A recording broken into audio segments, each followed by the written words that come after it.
Et nous accueillons ce matin Ourida Nektrache. Bonjour. Bonjour. Bienvenue à vous. Merci de m'accueillir. Alors, Algérie gourmande, c'est le thème de l'ouvrage. Et on ne sait pas si c'est un livre de cuisine itinérant, si c'est un récit de voyage cuisiné. C'est vraiment une aventure en fait. On peut vraiment le définir comme ça. C'est vrai, Ouais. c'est une sorte de road trip culinaire à travers l'Algérie. D'abord à Oran chez moi et ensuite un voyage avec mes co-auteurs Claire et Renaud Marca. On a sillonné un petit peu les régions, quelques régions algériennes pour rentrer dans un peu toutes les cuisines de femmes de différentes régions.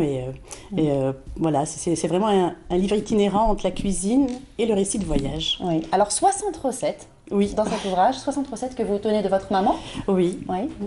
C'est au fait, ce livre est né vraiment d'une rencontre. C'est les rencontres avec Claire et Renaud Marca, auteurs d'un très beau livre qui s'appelle Algérie gourmand, Algérie soyez les bienvenus. Et après ce livre, Claire et Renaud Marca sont revenus souvent en Algérie. On s'est liés d'amitié 10 fois en tout, 10 fois qu'ils reviennent en Algérie. Et à chaque fois, ils mangeaient à la maison, voilà, des tablés avec des amis, que ce soit à Oran chez moi ou à Sidi Bel Abbès chez des amis, notamment Khalida. Et un jour, toujours autour d'un dîner, ils me disent mais c'est pas possible, on mange tellement bien en Algérie et c'est une cuisine méconnue, que ce soit en France ou ailleurs, on connaît pas la cuisine algérienne, on connaît, je vais pas la revenir, cuisine sur le marocaine, la couscous, cuisine voilà. d'un certain nombre de pays Effectivement, maghrébins, on parle, mais jamais de la restaurants cuisine traditionnels algériens ou gastronomie algérienne. Non. Souvent, la vision un petit peu pittoresque qu'on a, c'est le couscous. Et Le ça s'arrête là. couscous merguez, je reviens toujours dessus, j'ai pas envie qu'on me... Ça n'existe pas. Ça Il faut n'existe expliquer pas. très clairement. Voilà, mais au fait, moi... Aux personnes qui nous regardent de l'autre côté de la Méditerranée, le non, couscous merguez, ça n'existe pas. Mais voilà, donc elle est vraiment très peu connue ou mal connue vraiment de la cuisine algérienne. J'ai fait mes études troisième cycle en France et c'est vrai qu'à chaque fois que je voulais manger un peu, retrouver les goûts de mon pays, je cherchais des restaurants algériens, que ce soit à Lyon, à Besançon, à Paris. Et à chaque fois, je voyais donc, maghrébin. C'était de la cuisine algérienne, mais on ne le disait pas. On disait maghrébin, maghrébin, berbère. le touareg, le berbère, le tassili, le machin, mais jamais cuisine algérienne.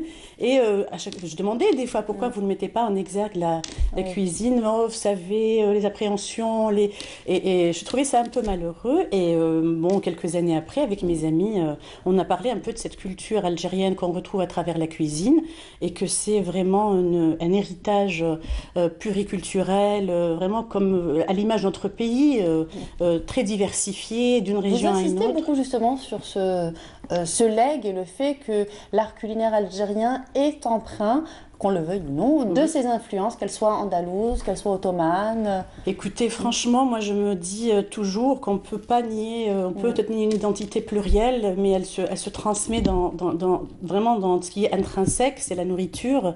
Elle nous réunit dans les moments de joie comme dans les moments de tristesse. Et vraiment, cette nourriture, l'art culinaire algérien transmet toute une identité plurielle allant des Romains jusqu'à aujourd'hui, en passant par les Byzantins, les Phéniciens, l'art d'extraire l'huile, les épices, arabo-andalou avec tous les mets sucrés salés, espagnol, beaucoup dans la région de l'Oranie, beaucoup italien dans la région de l'Est, ottomane un peu, beaucoup aussi à Alger. Donc, et je veux vraiment, en tant que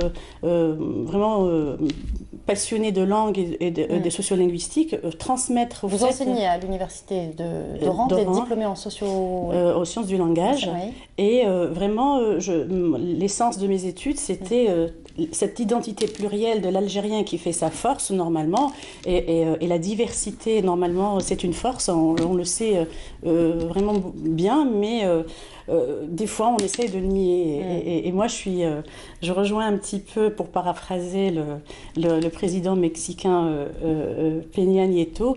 Moi, je suis pour les ponts. Et le pont, là, c'est la cuisine, la faire connaître à l'étranger et la faire connaître d'abord en France, parce que voilà, par rapport à l'histoire, mais aussi la connaître. Maintenant, le livre est au Canada, à Montréal, et nous avons une bonne réception à Montréal de la part des Algériens, mais pas que, aussi beaucoup de Canadiens, je dirais de Canadiens voilà, qui sont ravis de découvrir une cuisine unique, très variée, d'une région à une autre. C'est ça qui est intéressant en Algérie, c'est qu'en Oranie, nous avons une cuisine à l'est aussi, à l'ouest, au Sahara, nous avons vraiment sillonné, mais même en Oranie, vous avez entre Sidi Bel Abbès, Oran, Tlemcen, Mostar, Mascara, Beyid, ça change. D'une ville à une autre, d'une ville à une autre, mais aussi d'une famille à une autre. Vous savez, la cuisine algérienne, c'est une affaire de femmes.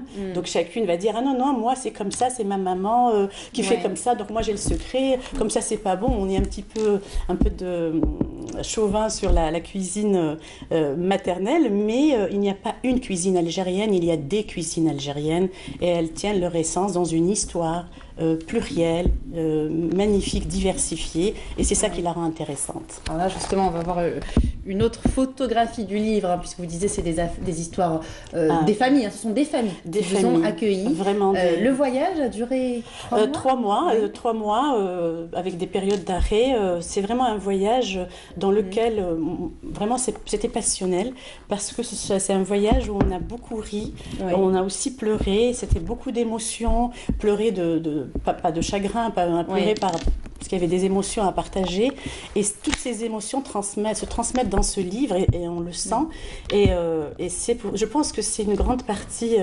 la réussite et le succès de ce livre, c'est que les personnes qui le lisent, et c'est l'écho que nous avons, le retour, c'est que on le déguste bien avant de faire les recettes, parce qu'on sent cette passion et cet amour que nous avons voulu partager, ces femmes qui nous ont ouvert leurs portes, des femmes qu'on ne connaissait pas, hein. On est vraiment allé pour la plupart chez des familles. C'est du bouche à oreille, les familles qui nous ont bien voulu, qui ont bien voulu nous accueillir. Mais en Algérie, c'est pas très difficile de se faire inviter, vous le savez. Vraiment, je connais quelqu'un à Alger, voilà. Et donc, on est parti des femmes très simples, avec lesquelles on a partagé une journée, mais qu'on n'oublie pas. Moi, je n'oublie pas. D'ailleurs, il y a cette illustration, moi, qui m'a marquée avant même de commencer la lecture du livre, hein, cette femme qu'on voit en couverture. Mahbouba, de son nom, l'aimée. De Constantine. L'aimée, c'est une femme qui nous a fait rire pendant toute une journée. Elle nous a lavé de cette fatigue qu'on avait pour la route, etc. Et c'est une femme extraordinaire. Elle était dans sa cuisine. Il y avait elle, donc la grand-mère, sa fille, sa petite-fille, son arrière-petite-fille. Voilà. Et elle nous a fait découvrir une cuisine que je ne connaissais pas du tout. Donc voilà, je pense que ce livre va faire découvrir aussi une cuisine algérienne méconnue des Algériens, comme à Constantine, que beaucoup... Et puis des us et coutumes aussi, notamment Constantine.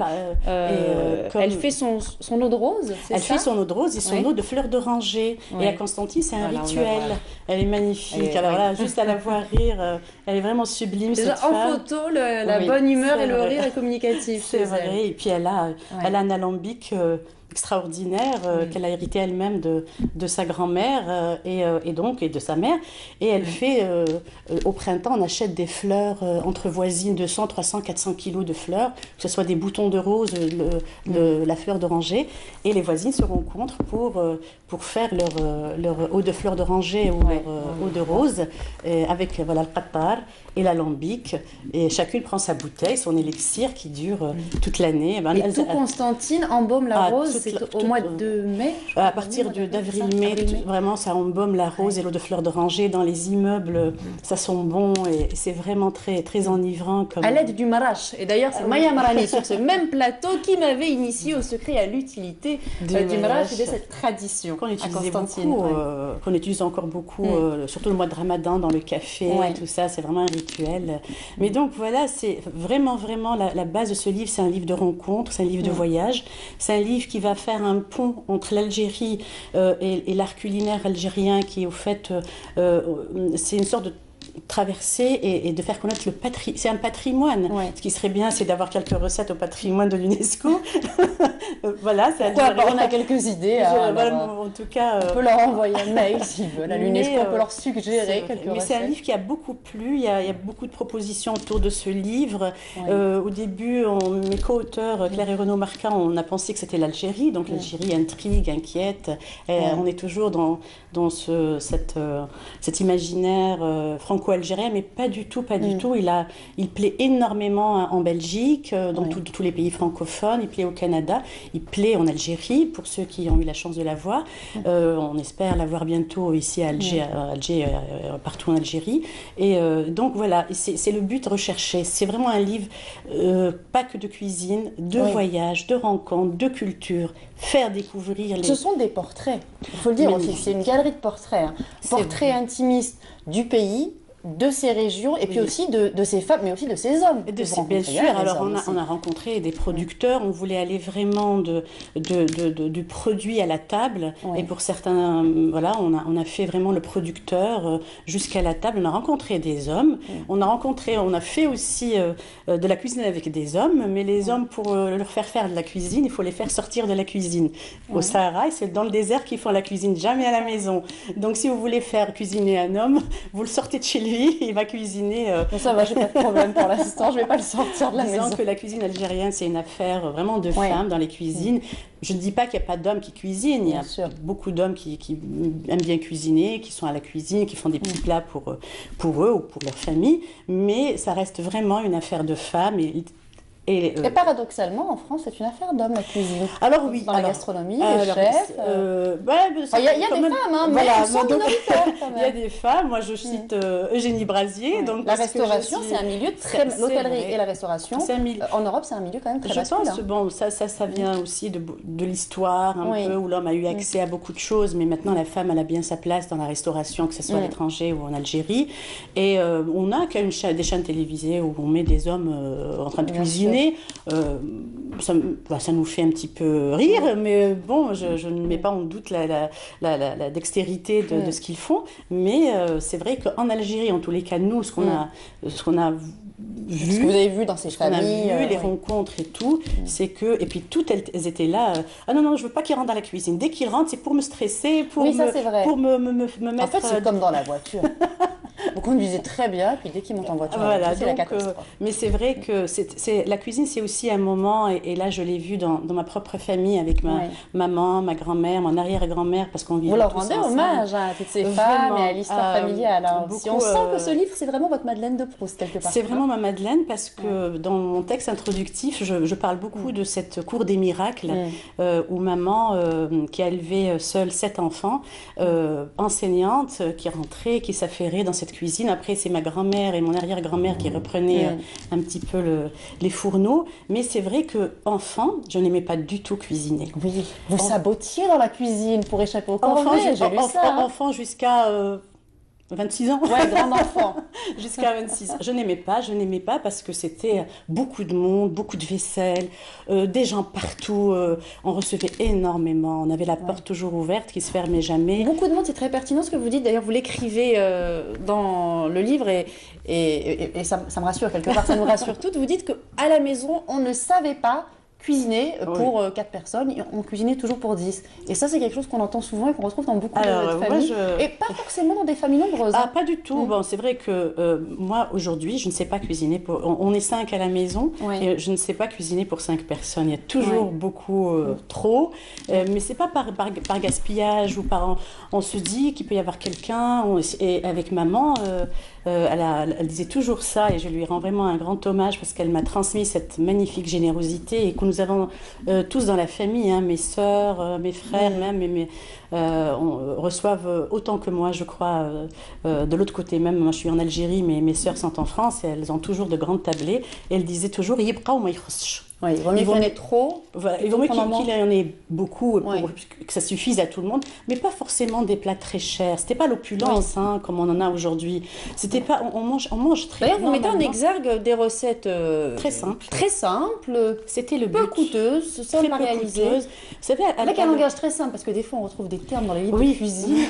Il faut prendre un dictionnaire pour suivre la recette. Là, non, c'est vraiment simple. C'est vraiment simple. Il y a les photos du produit, des fois les photos même du geste quand vous avez pris en photo. Ah, vraiment. Exactement. Pour faire Dans les gâteaux, par exemple, vous ou les expliquez, bourrèques, voilà. voilà. Mais c'est vrai qu'on je voulais transmettre au fait cette cuisine saine algérienne, contrairement à ce que l'on croit, où elle est riche, lourde, beaucoup. Non, on a des gâteaux à base de miel, comme vous avez de la frangipane ailleurs, mais nous avons aussi, nous, enfants, moi, enfant, il n'y avait pas de la pâtisserie tous les jours à table, comme aujourd'hui, des viennoiseries. Pas de limonade, mais des sherbets. Vous donnez les recettes, d'ailleurs, des boissons. Je donne les recettes parce que on a grandi les sherbets et pas tout le temps. C'était vraiment occasionnel, les fêtes, etc.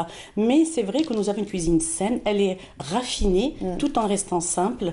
La viande n'était pas en opulence comme aujourd'hui. Un morceau de viande avec une sauce, des légumes et des fois même comme la batata flio d'Alger, que j'adore. C'est un plat tellement raffiné. Vous mettez de la menthe poivrée. Et ça, c'est Naïma l'Algéroise. Naïma qui nous a fait ce plat extraordinaire à base de la pomme de terre, d'épices et de la menthe poivrée. Vous posez ça dans une assiette, c'est divin. Oui. Finalement, Algérie gourmande, on devrait plutôt dire gourmet. Enfin, c'est plutôt gourmet que gourmand aussi. Hein. C'est vraiment le raffinement et le goût du bon produit. Oui, le bon produit qui vient de la terre. Vous savez, on ne fait pas notre marché en supermarché. Nous n'avons pas les grandes surfaces pour aller acheter de la pomme de terre. Nous restons quand même fidèles au marché. Le marché, vraiment le marché couvert, ou sinon les primeurs du coin, les petits magasins qui font des légumes pour aller un petit peu vite quand on n'a pas le temps.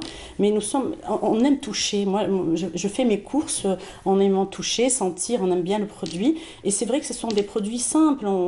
Généralement, on met en valeur la cocotte, je ne sais pas beaucoup à Alger, mais en tout cas... Vous êtes même allé chez les réparateurs.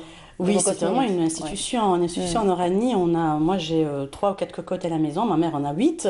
C'est vraiment les cocottes parce que ça va vite. Alors, on est parti dans quelques endroits. On nous a dit, ah non, nous, c'est les tagines en terre cuite. On fait ça. Et puis, à un moment donné, au moment de faire la cuisine, elle sort sa cocotte. Et nous, on dit, mais c'était pas le tagine. Ah non, mais là, on n'a pas le temps. Il faut faire vite. Donc, on a voulu allier. C'est vrai qu'on peut faire des plats qui durent 3 heures. Un bon poivron, le fil-flamme, bon poivron mijoté dans un plat en terre cuite pendant 1 heure, c'est bon. Et quand on n'a pas le temps, quand on est mère active avec une famille, des enfants à assouvir, il faut aller vite, mais que ce soit bon, que ce soit vraiment à partager. Et généralement, avec la cocotte, nous avons ça. Nous avons tous les sucs qui vont envelopper l'aliment. Et c'est excellent. Et c'est ça qu'on a voulu aussi mettre en exergue. C'est une cuisine traditionnelle. On peut le faire dans un tagine en terre cuite algérien, avec le couvercle rang qui cuit bien, que ce soit sur le feu ou dans un four, mais aussi qu'on peut faire en cocotte, la ferment un petit quart d'heure et on embaume la table. Merci à vous, Ourida Nekhash. On rappelle Algérie gourmande, voyage culinaire dans la cuisine d'Ourida.